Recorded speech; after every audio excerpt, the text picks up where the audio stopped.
नमस्कार, स्वदेश न्यूज की खास पेशकश में आप सभी का स्वागत है। मैं हूं भागीरथ साहू। हाथ, पैर और चेहरे पर आ रही सूजन को अनदेखा ना करें। जल्द से जल्द डॉक्टर को दिखाएं। ये सूजन गंभीर बीमारियों का लक्षण हो सकती है। दरअसल शरीर के कुछ अंगों पर कभी कभी किसी वजह से सूजन हो जाती है। ऐसा कई कारणों से हो सकता है। हड्डियों, टिश्यू या मसल्स में दर्द की वजह से सूजन होती है।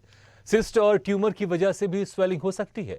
अब यदि आपको सूजन का कोई बाहरी कारण पता है तो अच्छी बात है, नहीं तो ये किसी इंटरनल प्रॉब्लम की तरफ इशारा हो सकता है। दरअसल कुछ खास अंगों में बिना किसी कारण सूजन होना गंभीर बीमारियों की ओर इशारा है। ऐसी किसी भी सूजन को नजरअंदाज करना बड़ी भूल साबित हो सकती है। कई बार ये सूजन हाथ और पैरों के साथ ही चेहरे और आंखों तक पर दिखने लगती है। जब भी ऐसी सूजन का पता चले तो इसकी वजह पता करने के लिए डॉक्टर को दिखाएं।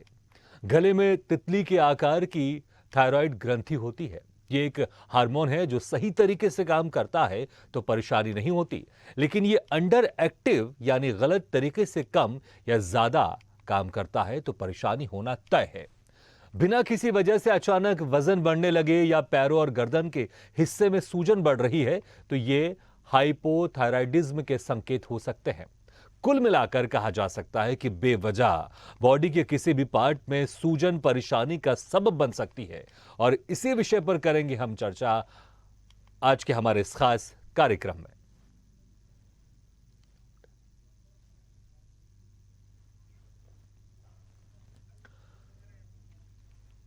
तो सूजन देखने में तो आम लगती है। कभी कभी किसी को लगती है कि शायद किसी कीड़े ने काट लिया होगा, इस वजह से हाथ या पैरों में सूजन आ गई है। कभी कभी कुछ लोग सोचते हैं कि कहीं ज्यादा प्रेशर आ गया हो या हाथ या पैरों में कोई सामान गिर गया हो, उस वजह से सूजन आ गई हो। कभी कभी बाहरी तौर पर भी किसी कारणों से सूजन आती है। अगर कुछ दिनों में ये सूजन ठीक नहीं हो रही है तो समझ जाइए कि कुछ इंटरनल प्रॉब्लम हो सकती है और उसको पता लगाने के लिए आपको डॉक्टर से संपर्क करना जरूरी है, क्योंकि कभी कभी ये सूजन गंभीर बीमारियों की तरफ इशारा करती है।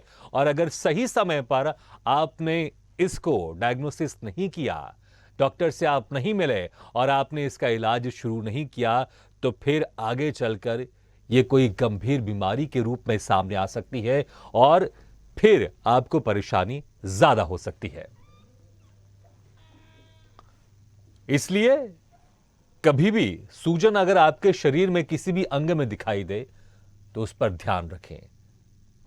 जानने की कोशिश करें कि किस वजह से ये सूजन आ रही है, और अगर ये सूजन कुछ समय बाद ठीक नहीं हुई या उसकी वजह से आपको कोई दूसरी प्रॉब्लम शुरू हो रही है तो फिर तत्काल डॉक्टर से संपर्क करना जरूरी है। और किस किस प्रकार के सूजन होते हैं, और अगर आंखों में सूजन है, चेहरे पे सूजन है, पैरों पे सूजन है, पीठ पे सूजन है और दूसरे अंगों पर सूजन है, तो उससे कहां कहां बीमारी हो सकती है और कौन कौन सी बीमारी की तरफ यह सूजन इशारा कर सकती है, ये जो तमाम सवाल हैं, तमाम क्वेश्चन है, इसी पर हम चर्चा करेंगे आज के हमारे इस खास कार्यक्रम में।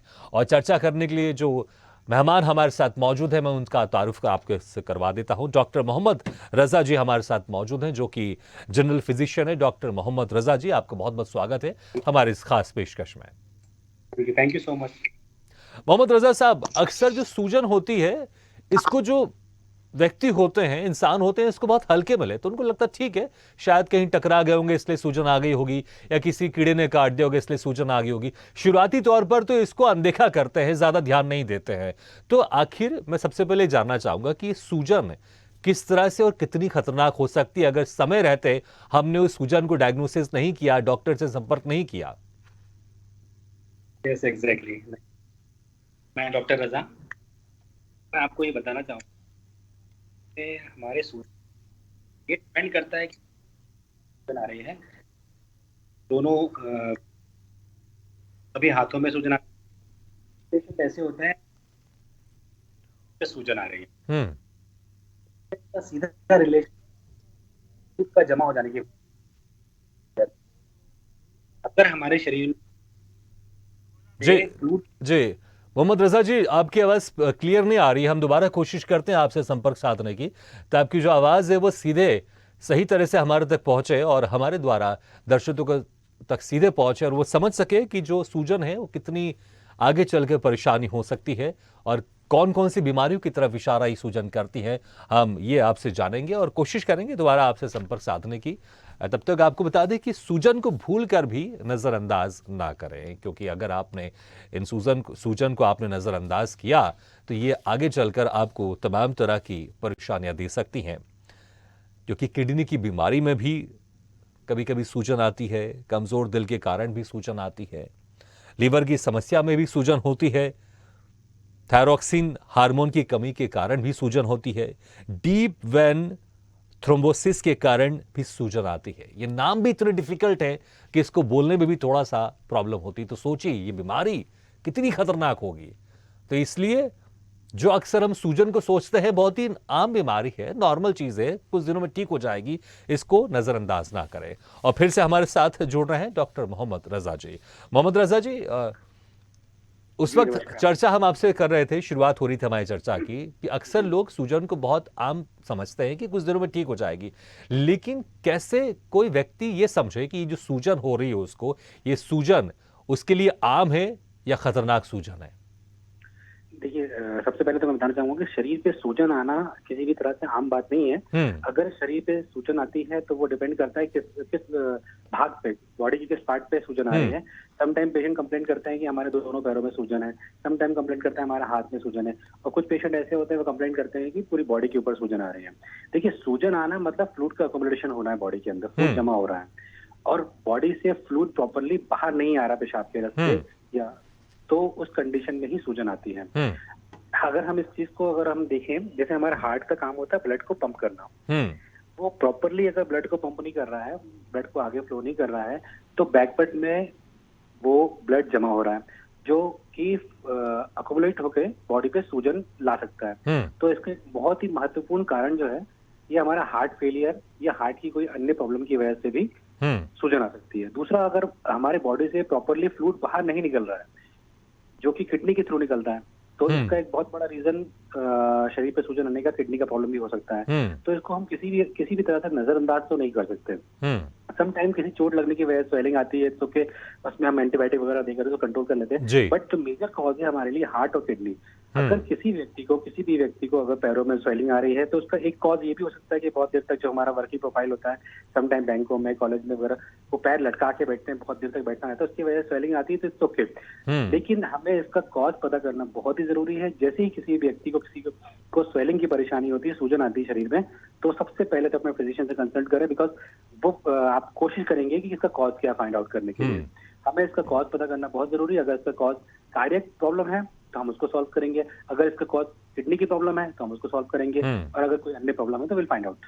जी डॉक्टर साहब, मतलब कि अगर आपको पता है, व्यक्ति को पता है कि सूजन किस वजह से है, जैसे कि अगर उसको चोट लग गई है, वो गिर गए हैं, या कोई सामान उनके पैरों पे गिर गया या हाथ पर गिर गया, तब भी सूजन आता है। अगर उनको ये पता है कि चोट लगने से सूजन आई है, तो फिर आपने कहा कि ठीक है वो चोट लगने से आई है। लेकिन अगर बेवजह आ रही है कि इंसान स्वस्थ है, इसको चोट भी नहीं लगी है, और अचानक सूजन आना शुरू हो गई, तो फिर किसी वो गंभीर खतरे की तरफ इशारा करती है। बिल्कुल बिल्कुल गंभीर, जैसा कि मैंने बताया आपको, हमारे यहाँ मेजर कॉज जो है शरीर पे सूजन आने का, देखिए अगर किसी को चोट लगी है तो वो समझ जाएगा चोट की वजह से स्वेलिंग है, तो वो ऑटोमेटिकली वो मेडिसिन वगैरह से रिकवर हो जाएगी। लेकिन अगर उसका मेजर कॉज है, कोई कार्डियक प्रॉब्लम है, हार्ट फेलियर की तरफ, हार्ट फेलियर में अक्सर स्वेलिंग आती है, किडनी फेलियर की तरफ, अगर किडनी फेल हो रही है तो स्वेलिंग आएगी। तो हमें ये मेजर कॉज को तुरंत फाइंड आउट करना पड़ेगा ताकि हम समय पर ट्रीटमेंट ले सकें। अच्छा, आपने हार्ट फेलियर और किडनी फेलियर का आपने जिक्र किया, ये दो अंग ऐसे हैं कि इंसान के अगर ये अंग खराब हो जाए तो फिर बचना बड़ा मुश्किल होता है। तो जो सूजन होते हैं कहाँ कहाँ आते हैं? कोई पर्टिकुलर कोई जगह होती है, हाथ या पैर या पीठ या जांघ पर, या कैसे, कहाँ कहाँ ये सूजन आती है या पूरे शरीर में आती है? जी जी जी, ये सूजन कहीं भी आ सकती है पहले तो, लेकिन ज्यादातर अगर हम देखें तो दोनों पैरों पे स्वेलिंग आएगी, दोनों पैरों पे स्वेलिंग उनको मिलेगी, और उसको हम दबाकर अगर देखें तो उसमें छोटे छोटे गड्ढे पड़ जाते हैं, तो इसको पिटिंग एडिमा बोला जाता है एक्चुअली। और समटाइम फेस पे आपको दिख जाएगा स्वेलिंग, फेशियल पफनेस दिखाई देगी, है ना। तो यूजुअली तो पैरों में आती है, वरना पूरी बॉडी पे स्वेलिंग आ सकती है। एक केस और है हमारे पास, हाइपोथायराइडिज्म। थायराइड की बीमारी होती है जिसके अंदर कुछ हार्मोनल डिसइम्पेयरमेंट होने की वजह से एक बीमारी जिसे कहते हैं हाइपोथायराइडिज्म, जिसमें स्वेलिंग आती है बॉडी के अंदर। तो वो जो आपने बताया कुछ हार्मोन की प्रॉब्लम के कारण, वो कितनी खतरनाक होती है? जो आपने लीवर और ये कैंसर की आपने जिक्र किया कि उसके कारण भी सूजन आती है, जो आपने जिक्र किया हाइपोथायराइडिज्म में, ये जी इसमें क्या कुछ बीमारी हो सकती है और किस तरह की मतलब परेशानी होती है? हमारे दर्शक आम भाषा में और नॉर्मल शब्दों में जानना चाहेंगे। देखिए, हाइपोथायराइडिज्म में जो टीएसएच का लेवल होता है हम्म। वो एक्चुअली नॉर्मल लेवल से काफी ज्यादा बढ़ जाता है। हम्म। हमारे बॉडी में थायराइड ग्लैंड से एक हार्मोन रिलीज होता है, थायरोक्सिन बोलते हैं इसको ना, हम्म। जिसकी कमी से या अधिकतम से, दोनों कंडीशन में बीमारियां होती हैं। हम्म। हमारे पास एक हाइपोथायराइडिज्म होता है, एक हाइपरथायराइडिज्म होता है। हाइपोथायराइडिज्म के केस में शरीर में स्वेलिंग आती है। हम्म। ये इतनी घातक तो नहीं है, इतनी खतरनाक तो नहीं है, क्योंकि इसमें जब इसके दुष्प्रभाव सामने आते हैं तो उससे पहले आप डॉक्टर की विजिट कर ही लेते हो। कुछ सिम्टम्स ऐसे आते हैं, बॉडी एक होना, सुस्ती लगे रहना, नींद ज्यादा आना और हमेशा आलसीपन बना रखना और मोटापा चढ़ जाना। तो इस कंडीशन में आप डॉक्टर की विजिट तो आप कर ही लेते हो, तो हम इसको समय पर डायग्नोज लगा के उसका ट्रीटमेंट स्टार्ट कर लेते हैं, वो रिकवर होता है। The critical condition is when your heart is not working properly. जब हार्ट में दिक्कत आएगी या फिर when your kidney is going to be fail, तो उस कंडीशन में हमें, ये सीरियस कंडीशन है, इन दोनों कंडीशन में हमें तुरंत से तुरंत इलाज की जरूरत पड़ती है। जी। अच्छा, ये जो सूजन आपने बताया, क्या ये जो बीमारी है, चाहे हार्ट की प्रॉब्लम या लीवर की प्रॉब्लम, तो ये शुरुआती तौर में सूजन आती है या फिर कुछ समय बीत जाता है, जिसको हम अक्सर लोग फर्स्ट स्टेज, सेकंड स्टेज या थर्ड स्टेज करके समझने की कोशिश करते हैं? तो ये शुरुआती तौर पर सूजन आना शुरू होती है या फिर सेकंड या थर्ड स्टेज या फिर जब थोड़ी गंभीर बीमारी हो जाती तब आती है? देखिए, किडनी की जब समस्या होगी ना, अगर ये रिलेटेड है किडनी से, तो आपको शुरुआती तौर में ही स्वेलिंग आना शुरू हो जाएगी, ठीक है। लेकिन जब ये हार्ट से रिलेटेड है तो हार्ट क्या फंक्शन बहुत स्लोली वो होता है। तो इसमें हम देखेंगे कि जब हार्ट की समस्या रहेगी तो स्वेलिंग काफी दिनों के बाद आना शुरू होती है, और किडनी की समस्या में आपको विद इन वीक आपको स्वेलिंग दिखाई देगी। तो ये आपने बहुत अच्छी बात कही कि अगर किसी को ये समझना है कि अगर किडनी में परेशानी है तो उनके शरीर में कहीं पे भी सूजन अगर है तो समझ जाइए कि शुरुआती दौर पे, और अगर हार्ट में अगर कोई प्रॉब्लम है और ये सूजन आ रही है तो आपने कहा थोड़ा सा जब स्टेज आगे बढ़ जाती है उस वक्त ये सूजन दिखाई देती है। अच्छा, चेहरे में भी अक्सर हमने देखा है कई लोगों के चेहरे सूजे हुए दिखाई देते हैं और अक्सर लोग बोलते भी क्या हो गया तुम्हारे चेहरे सूजा हुआ क्यों दिख रहा है, आंख सूजी हुई क्यों दिख रही है, वो किस वजह से दिखाई देते हैं वो? हाँ, it may be because of this kidney problem. अच्छा। और समटाइम थायराइड प्रॉब्लम, या इट मे बी। तो बिल्कुल, तो आपने कहा जो किडनी प्रॉब्लम की वजह से चेहरे पर भी आ सकती है, क्या इसके अलावा कोई और बीमारियां जो होती हैं, किडनी है, हार्ट प्रॉब्लम है, जिसकी वजह से सूजन भी होती है शरीर में? थोड़ा कॉम्प्लिकेटेड है एक्चुअली, कि हमारा जो ब्लड वेसल्स है ना, जहाँ से ब्लड हमारा पूरा बहता है, कभी कभी क्या होता है हमारे जो ब्लड वेसल्स के अंदर जो ब्लड बह रहा है उसके अंदर प्रोटीन की कमी आती है ना। प्रोटीन की कमी होने से, प्रोटीन का काम होता है कि ये सारे ब्लड कंटेंट को बांध के रखता है। समटाइम प्रोटीन की कमी की वजह से जो अंदर का जो फ्लूइड है वो ब्लड वेसल से रिस्क करके बाहर आ जाता है। उस कंडीशन में भी स्वेलिंग आती है बॉडी में। और एक हमारे पास एक बीमारी होती है जिसको हम लोग डीप वेन थ्रोम्बोसिस कहते हैं, डीवीटी। उस कंडीशन में भी आपको पैरों में या फिर अपर लिम्ब में स्वेलिंग दिखाई देगी। और भी मल्टीपल प्रॉब्लम्स हैं इनमें। अच्छा, आपने जो डीप वेन थ्रोम्बोसिस का आपने जिक्र किया, ये इतना कॉम्प्लिकेटेड नाम है कि मुझे बोलने में भी थोड़ा रुक रुक के बोलना पड़ रहा है। तो ये इसमें होता क्या है, जो जनता है, जो आम लोग हैं, वो कैसे समझे क्या किस तरह की बीमारी है डीप वेन थ्रोम्बोसिस?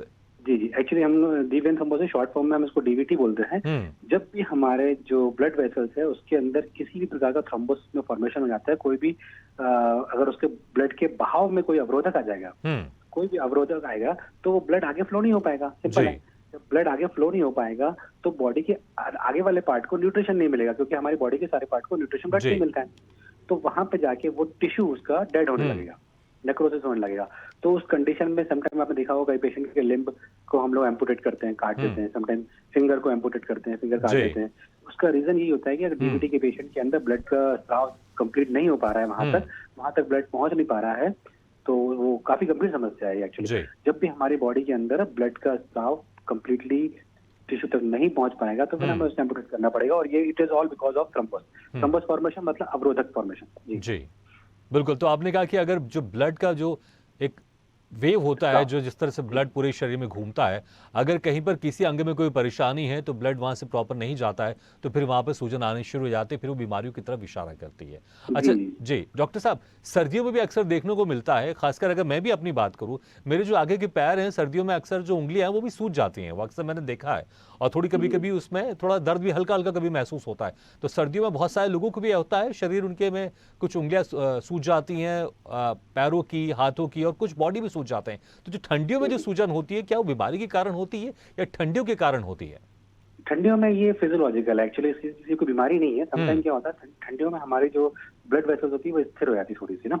उस कंडीशन में ये रहता है कि थोड़ा सा अगर वो अर्ली मॉर्निंग या फिर कहीं ठंड ज्यादा पड़ने से, फ्रोजन होने की वजह से वो थोड़ा सूजन आ जाती है उसके अंदर, और वो एक फिजियोलॉजिकल कंडीशन है। नॉर्मल तो नहीं कह सकते क्योंकि सभी को नहीं होती है, तो एक फिजियोलॉजिकल कंडीशन है। उसको अगर टेम्परेचर उसका अगर इक्वलाइज कर दिया जाए तो वो नॉर्मल हो जाता है यूजुअली। बट ज्वाइंट पेन अगर जब भी होता है, किसी को ज्वाइंट पेन हो रहा है, अच्छी खासी स्वेलिंग आ रही है, रिमार्केबल स्वेलिंग है, तो फिर हमको कुछ टेस्ट करके फाइंड आउट करना पड़ता है कि कहीं ये आपका गाउट तो नहीं है, कोई गठिया रोग तो नहीं है, तो उसके लिए कुछ टेस्ट होते हैं। अच्छा, ये जो सर्दियों में जो आपने कहा, जो सर्दियों के कारण जो सूजन आती है, उसके लिए फिर क्या है? क्योंकि अभी कुछ महीने बाद बस सर्दियां शुरू होने वाली हैं, तो फिर उस वक्त क्या करना चाहिए लोगों को ताकि वो जो सर्दियों के कारण सूजन आ रही है ताकि वो ठीक हो सके? ऐसा प्रिकॉशनरी तो कुछ हमारे पास नहीं है इसके लिए, लेकिन हम लोग विटामिन डी का कैप्सूल ले सकते हैं वंस पर वीक, तो इट विल हेल्प जी। अच्छा, क्या सिकाई करने से या आग में हाथ तापने से या पैर तापने से या थोड़े से बॉडी टेम्परेचर अगर आपका ज्यादा हो जाता ठीक हो जाते हैं उसमें फिर? जी, मैंने बताया ना, टेम्परेचर इक्वलाइज करने से आपको रिलीफ मिलेगा उसमें। तो वो मेथड कोई भी हो सकता है, या तो आप गर्म पानी में हाथ डालें या तेल से मालिश करें, या फिर आप आग में हाथ ताप लें, तो वो कुछ भी होता है। टेम्परेचर अगर इक्वलाइज करते हैं तो वही नॉर्मल हो जाएगा जी। अच्छा, फिर वो जो किडनी की प्रॉब्लम की वजह से सूजन आती है या हार्ट की प्रॉब्लम की वजह से सूजन आती है, फिर ये एक इंडिकेशन है, तो सूजन का इलाज ना करके उस पर्टिकुलर बीमारी का इलाज करना जरूरी है। देखिए, जैसे हमारे पास कोई पेशेंट आता है, वो हमको कंप्लेंट करेगा कि डॉक्टर साहब हमारे दोनों पैरों में सूजन आ गई, तो फिर हम उसको एग्जामिन करते हैं। डायरेक्टली हम किसी टेस्ट पे नहीं जाते, हम उसको एग्जामिन करते हैं। हम उसमें कुछ चेक करते हैं कि उसमें एडिमा प्रेजेंट है या नहीं है, पिटिंग एडिमा है, नॉन पिटिंग एडिमा है, तो वो हमें सारा एग्जामिनेशन करने के बाद हम कुछ टेस्ट लगाते हैं। सबसे पहले केएफटी लगाएंगे हम लोग, ईसीजी करेंगे। हार्ट फेलियर का सिंबल हमें ईसीजी में दिखाई देगा थोड़ा बहुत। अगर उसमें कुछ आता है तो फिर हम आगे 2D को वगैरह करते हैं, उससे हमें मालूम पड़ता है। और किडनी के लिए हम केएफटी, किडनी फंक्शन टेस्ट करते हैं। उसके अंदर हमें क्रिएटिनिन लेवल देखना पड़ता है, यूरिया लेवल देखना पड़ता है। अगर ये रेज है तो फिर हम लोग उस पर वर्कआउट करते हैं। जो स्वेलिंग है उसका ट्रीटमेंट अपनी जगह है ना, और जो कॉज है, कॉज का ट्रीटमेंट अपनी जगह है। Basically we need to treat cause, और सिम्टोमेटिक ट्रीटमेंट देते हैं सपोर्ट में हम लोग। जैसे किसी को स्वेलिंग करने के लिए मेडिसिन आती है वो देंगे, और साथ में हम कॉज पता करेंगे जब तक कि अगर वो हार्ट फेलियर है या किडनी का फेलियर है या फिर जो भी इशू है, तो वो कॉज को फिर हम ट्रीट करते हैं लेटर ऑन। अच्छा, जो बीमारी है अगर उसका जब इलाज चल रहा होगा तो धीरे धीरे जो सिम्टम्स है सूजन, वो भी अपने आप ठीक हो जाएगी, लेकिन उसके लिए भी आप थोड़ी सी एक साइड बाय साइड आप दवाई देते हैं ताकि उनको वो जो परेशानी है थोड़ी सी वो भी कम हो जाए सूजन की। लेकिन जो बीमारी है उसका इलाज करना बहुत जरूरी सबसे पहले। एग्जैक्टली, सबसे पहले हम सिम्टोमेटिक ट्रीटमेंट ही करते हैं जब तक हमें रिजल्ट मिल जाते हैं हमारे टेस्ट के, और रिजल्ट मिलते ही हमें कॉज मालूम पड़ता है, हम फिर उसका ट्रीटमेंट स्टार्ट करते हैं। अच्छा, महिलाओं और पुरुषों के जो शरीर की जो बनावट थोड़ी सी डिफरेंट है, तो क्या जो सूजन होते हैं बीमारियों के हिसाब से भी अलग अलग होते हैं या फिर दोनों में एक ही तरह के सूजन पाए जाते हैं, महिला और पुरुष में? नहीं, सेम सूजन मिलेगा दोनों में। अगर सूजन की समस्या है, चाहे वो महिला हो या वो मेल हो, उनमें दोनों में सेम तरह का सूजन आएगा। अक्सर हमें ये ज्यादातर देखा जाता है महिलाओं में सूजन की समस्या ज्यादा होती है, क्योंकि उनका बहुत देर तक काम सिटिंग का होता है, बहुत देर तक काम सिटिंग का होता है, तो सिटिंग में पैरों में सूजन आ जाती है। बट ये जो है किसी गंभीर समस्या से रिलेटेड नहीं है ना। समटाइम क्या होता है कि जो कुछ ऑफिस में या फिर जो हमारी नर्सिंग में देखा जाए तो नर्सिंग स्टाफ जो होते हैं बहुत देर तक चलते फिरते रहते हैं, बहुत देर तक उनका वॉकिंग बहुत हो जाता है और खड़े रह के काम होता है, उसमें भी स्वेलिंग आती है। तो ये इसका कॉज हमें मालूम है, और इसकी स्वेलिंग जो आई है वो स्ट्रेस की वजह से, पैरों पर जो स्ट्रेस पड़ रहा है उसकी वजह से स्वेलिंग आई है। तो ये किडनी और हार्ट से रिलेटेड नहीं है, तो ये गंभीर तो नहीं बोल सकते इसको। और अगर जो बहुत देर तक कुर्सी पे बैठे हैं, पैर लटका के बैठे हैं, उसमें भी स्वेलिंग आती है, तो ये थायराइड में भी हो सकता है, और समटाइम क्या ऐसे यूजुअली फिजियोलॉजिकल भी होता है कभी कभी, तो उसके लिए भी कोई गंभीर समस्या नहीं है। मैंने आपको बताया, अगर हमारा सूजन कार्डियक प्रॉब्लम से रिलेटेड है या फिर किडनी की प्रॉब्लम से रिलेटेड है तो ये गंभीर है, अदरवाइज तो सिम्टोमेटिक ट्रीटमेंट से मिल जाता है। अच्छा, बच्चों में, क्योंकि बच्चों की भी थोड़ी सी जब शुरुआत में रहते हैं तो उनके जो बॉडी है वो डिफरेंट तरह का वर्क करता है, तो बच्चों में भी समान रूप से सूजन आती है या फिर उनके इसमें कुछ और? बच्चों में यूजुअली स्वेलिंग देखने को मिलती नहीं, क्योंकि हमारा जो बच्चों का जो शरीर होता है वो कंपेयर टू एडल्ट इनकी बॉडी में ज्यादा फ्लूइड होता है, तो वो वैसे ही इनका पफी टाइप का दिखाई देगा। स्वेलिंग समझना मुश्किल है, हाँ, अनटिल अनलेस कोई बड़ी समस्या ना हो। जैसे किडनी की प्रॉब्लम बच्चों में होती है तो हमें फिर वो जांच करना, एडिमा चेक करेंगे हम लोग, और फिर अगर कार्डियक प्रॉब्लम है तो आपको अलग ही दिखाई देगी स्वेलिंग को, चेहरे पे सूजन आ जाना, पूरी आंखें सूज जाना, ये सब दिखाई देता है। जी। अच्छा, सूजन की क्योंकि हम चर्चा कर रहे हैं तो अक्सर जो लोग जिनको चोट लगने की वजह से सूजन आ जाती है तो वो अक्सर क्या घर में कुछ घरेलू उपाय करते हैं। कोई सरसों तेल को गरम गरम करके लगा लेता है, तो कुछ कोई डिफरेंट जो घर की जो दवाई होती है उसको लगा लेता है। तो आप क्या जी सजेस्ट करना चाहेंगे कि क्या क्या वो घरेलू उपाय हो जिसकी वजह से चोट लगने की वजह से जो सूजन आती है वो सूजन थोड़ी सी कम हो जाए, जो दर्द होता है सूजन की वजह से वो थोड़ा कम हो जाए? देखिए, इसको फाइंड आउट करना है हमें कि जो स्वेलिंग आई है, लोकलाइज स्वेलिंग, जैसे सपोज किसी को चलते वक्त पैर में चोट लग गई या फिर वो गाड़ी से गिर गया, कुछ भी हुआ, तो वहां पे लोकलाइज स्वेलिंग आ जाती है। अगर उसकी आप सिकाई करेंगे तो वो जख्म बन जाएगा, पक जाएगा वो। जी। उसका अच्छा, सिकाई तो मैं बिल्कुल मैं नहीं मैं फिर से क्लियर, क्योंकि आपने कहा सिकाई करेंगे तो पक जाएगा, थोड़ा सा इसको आप थोड़ा सा डिटेल में बताएंगे आप? क्योंकि जी। क्योंकि देखिए अक्सर क्या होता है, मैंने देखा है कि जो लोग हैं वो कुछ ऐसी चीजें कर लेते हैं अपनी बीमारी के ऊपर जिसकी वजह से उनको फायदा कम होता है, नुकसान ज्यादा होता है, क्योंकि वही शायद इशारा कर रहे हैं आप कि आप सिकाई करेंगे तो पक जाएगा। तो इसको थोड़ा आम डिटेल भाषा में में बताइए आप। जी, अपने शरीर में कहीं भी चोट लगे या फिर किसी रॉड से लग जाए या हम बाइक से गिर जाए या फिर हमें कहीं पे बॉल लग जाए क्रिकेट खेलते वक्त, कहीं भी स्वेलिंग आती है तो ऑफकोर्स वो टिश्यू डैमेज हुआ है, राइट। वो टिश्यू डैमेज हुआ है तो उसमें रेडनेस आती है, स्वेलिंग आती है, पेन आता है, ये सब इन्फ्लेमेशन के साइन है। बॉडी ऑलरेडी इन्फ्लेम्ड है पर्टिकुलर प्लेस पे, आप उसको और ऊपर से हीट देके अगर उसको आप उसको और उसका वो करोगे, हीट दोगे उसको, तो ऑफकोर्स वो जख्म बना देगा उसको internally. Up to some extent आप उसको बर्फ से सिकाई कर सकते हो, ठीक है, अच्छा। बर्फ इज अलाउड। बट अगर आप उसकी हीट से कोई सिकाई कर रहे हैं, किसी तेल से कोई मालिश कर रहे हैं, तो of course it will damage your part. जी। अगर किसी को बोनी इंजरी हुई है और आपने उसकी मालिश कर दी ऊपर से, तो वो बोन को और डैमेज कर देगा। तो बेटर है कि घरेलू उपचार इसमें ना लगाएं किसी भी चोट में, डॉक्टर को दिखाएं वो, और वो ना भी अगर दिखाएंगे तो सिंपली ऑटोमेटिकली वो 14 डेज के अंदर सारी स्वेलिंग डिसॉल्व हो जाती है। लेकिन गरम सिकाई ना करें, क्योंकि आपने इशारा किया कि गरम सिकाई डैमेज कर सकती है, आपने कहा बोन्स को भी प्रॉब्लम कर सकती है, और अगर कोई इंजर्ड हुआ है इंसान, अंदर टिश्यू डैमेज हो गए हैं तो उसको भी और नुकसान पहुंचा सकती है। बिल्कुल बिल्कुल। अच्छा, बर्फ की जो सिकाई का आपने कहा कि बर्फ की वजह से, कि बर्फ से आप मालिश कर सकते हैं, बर्फ से थोड़ा ठंडा देते हैं, तो उसमें कोई नुकसान तो नहीं है कि वो कब करना चाहिए कब नहीं करना चाहिए, ऐसा कुछ उसमें?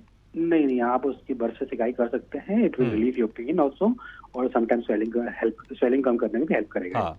अच्छा, अक्सर लोग घरेलू उपाय में प्याज का भी इस्तेमाल करते हैं, तो क्या बिल्कुल ये? ना करें। हल्दी, प्याज, अदरक, लहसुन कोई भी चीज इस्तेमाल ना करें जख्म के ऊपर, it will damage your wound. ठीक, तो अगर आपको कुछ करना है तो आप बर्फ का इस्तेमाल कर लें, और वरना कुछ नहीं करें, जैसे आपने कहा 14 दिनों के अंदर ही अपने आप ठीक हो जाएगा, और या फिर अगर ज्यादा पेन हो रहा है तो फिर आप डॉक्टर से संपर्क करें, इसके अलावा कुछ भी चीज करने की कोशिश ना करें। जी जी जी, बिल्कुल। अगर स्वेलिंग आई है इसका मतलब, अगर चोट की वजह से स्वेलिंग आई है इसका मतलब वहाँ पे इन्फ्लेमेशन है। जी। The sign of inflammation is redness, है ना, और वहाँ पे हीट बनेगी, वार्मनेस आ जाएगी और पेन रहेगा। तो जब ये सारी चीजें हैं इसका मतलब वो जख्म डेवलप हो सकता है। तो बेटर अपन डॉक्टर से कंसल्ट कर लें, प्रायोरिटी पे ट्रीटमेंट रखें उसका, तो वो बेटर रहेगा। जी।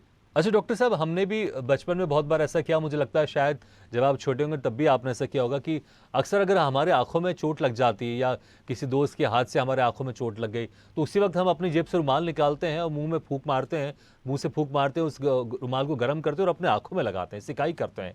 तो ये अक्सर, क्योंकि आंखों में कभी कभी चोट लग जाती है, क्योंकि अभी हम इस पर बात कर रहे हैं कि अगर सूजन आती है या चोट लग रही है तो आप सिकाई ना करें, तो ये जो हमने अक्सर देखा, मुझे लगता है आपने भी देखा होगा या आपने भी किया होगा, तो क्या ये सही है या फिर नहीं करना चाहिए इसको? देखिए, एक्चुअली क्या होता है कि हमारी आंखें जो है ना कंटिन्यूअसली लैक्रिमेशन करती रहती हैं, जिससे आंसू कंटिन्यूअसली, हमारी आंखें हमेशा वेट रहती हैं, तो वो उससे लैक्रिमेशन कंटिन्यूअसली होता रहता है। जब आप आंखें बंद करते हैं उस कंडीशन में क्या होगा, वो पूरा जो लैक्रिमेशन है आपकी लोअर आईलिड पे इकट्ठा हो जाएगा, और अगर वो कोई पेनफुल है, कोई इसके पीछे कोई तकलीफ है, तो वो वहाँ पे ज्यादा मात्रा में आंसू के रूप में निकल के बाहर आ जाएगा। अभी तक मैंने किसी बुक में तो ऐसा नहीं पढ़ा कि अगर उसको अपन कोई कचरा चला जाए आंख में या चोट लग जाए तो अपन को हीट दें ऊपर से या रुमाल रखें तो वो ठीक हो जाएगा, ऐसा कुछ नहीं। इसके पीछे मुझे लगता है हमारे बुजुर्गों का ये फंडा था। लेकिन जो मैं कह रहा हूँ शायद आप उसको समझ रहे हो, क्योंकि आपने भी किया होगा बचपन में, जी, और आसपास अक्सर लोग करते हुए देखे जाते हैं। जी, ऐसा हमने किसी बुक में तो नहीं पढ़ा, लेकिन हमारे बुजुर्गों का ऐसा कुछ रहा है, जब हमारी आंखों का हम कोई चीज चली जाए, कोई चोट लग जाए, कुछ लग जाए, तो वो हम आंखों को बंद कर देते हैं और उसमें फूंक मार देते हैं। फूंक मारते हैं बेसिकली कचरा निकालने के लिए। जी। और जब हम आंखें बंद करते हैं उस पे कॉटन रखते हैं, तो या फिर रुमाल को फूंक मार के गर्म करके आप थोड़ी सेकाई बिल्कुल। करते हैं उस पर। जी। तो उसका एक ही उसका रीजन हो सकता है कि वो आंखों के अंदर से जो लैक्रिमेशन हो रहा है वो थोड़ा ज्यादा हो करके उस कचरे को अपने साथ निकाल देगा, जो भी अच्छा। इन्फेक्शन जी। पार्टिकल अंदर गया है उसको निकाल देगा। यही एक लॉजिक हो सकता है इसके पीछे, बाकी हमने ऐसा किसी बुक में नहीं पढ़ा। जी। जी। अच्छा, जो गंभीर बीमारी के ऊपर तो आपने साफ कहा कि अगर गंभीर बीमारी है, आपको किडनी की बीमारी है, हार्ट की बीमारी है, फिर तो डॉक्टर से संपर्क करना बहुत ज़रूरी है, क्योंकि समय कम है। तो जाते थे एक सवाल ज़रूर आपसे पूछना चाहूँगा मैं कि अक्सर जो हमको चोट लगने की वजह से सूजन आती है, कि आपने कहा कि बर्फ़ से सिकाई कर सकते हैं या फिर छोड़ दें, 14 दिन के अंदर खुद ठीक हो जाएगी, या फिर डॉक्टर से संपर्क करें। खाने पीने को लेकर क्या कुछ कर सकते हैं कि क्या कुछ जैसे अक्सर लोग हल्दी दूध पीते हैं चोट लगने के बाद, या तबीयत खराब होती है कि थोड़ा सा रिलैक्स मिलेगा, कुछ सुकून मिलेगा, तो क्या ये कितना सही है? और या फिर खाने पीने में और क्या कुछ ले लें ताकि जो सूजन है चोट लगने की वजह से, जो उसका दर्द है या सूजन है, वो कम हो जाए? देखिए, अगर वो सूजन किसी चोट की वजह से, बॉल लगी है, कोई रॉड लग गई, गाड़ी से गिर गए हो आप, तो उसमें क्या है, मस्कुलर पेन रहेगा थोड़ा सा, मसल्स में इन्फ्लेमेशन आएगा, रेडनेस आएगी, वो इंटरनली थोड़ा वुंड टाइप का बनेगा। तो उसके लिए जब हम सोच रहे हैं कि हो सकता है आफ्टर 2 डेज वो किसी जख्म में कन्वर्ट हो जाए, तो किसी भी वुंड में कन्वर्ट हो जाए, तो उस कंडीशन में हम लोग जो परहेज बताते हैं यूजुअली। जी। जी। डॉक्टर साहब, आवाज आ रही है आपको? डॉक्टर साहब, सुन पा रहे हैं आप? चलिए, लगता है कि हमारा संपर्क उनसे टूट गया है। और एक बहुत ही एक इम्पॉर्टेंट सवाल था, लेकिन ये बीच में ही रह गया हमारा ये सवाल, लेकिन समय भी कम हो गया।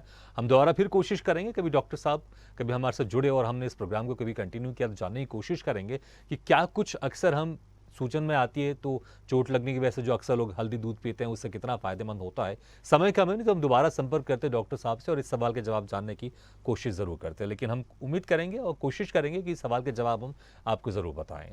लेकिन अगर कोई सूजन है आपके शरीर में तो उससे आप आम तौर पर ना देखें, क्योंकि अगर किसी चोट लगने की वजह सूजन है तो जैसे डॉक्टर साहब ने कहा कि उसको गर्म सिकाई बिल्कुल ना करें, आप उसकी बर्फ से सिकाई ज़रूर कर सकते हैं। आप उसको छोड़ दें, कुछ दिनों के बाद ठीक हो जाएगी, लेकिन अगर ठीक नहीं हो रहा है, दर्द बढ़ता जा रहा है, तो डॉक्टर से संपर्क ज़रूर करें। और अगर बिना चोट के कारण अगर आपके शरीर में कहीं पर भी सूजन हो रहा है तो आप ये ज़रूर ध्यान रखिए कि हो सकता है किडनी की प्रॉब्लम की वजह से सूजन आ रही है, हार्ट की प्रॉब्लम की वजह से सूजन आ रही है, या फिर किसी और दूसरी बीमारियों की वजह से सूजन आ रही है। इसलिए डॉक्टर के पास तुरंत जाए, संपर्क करें, डायग्नोसिस करवाएं और पता करें कि सूजन क्यों आ रही है, क्योंकि अगर आपने इस सूजन को अनदेखा किया तो आगे चलकर ये आपको गंभीर बीमारी दे सकती है।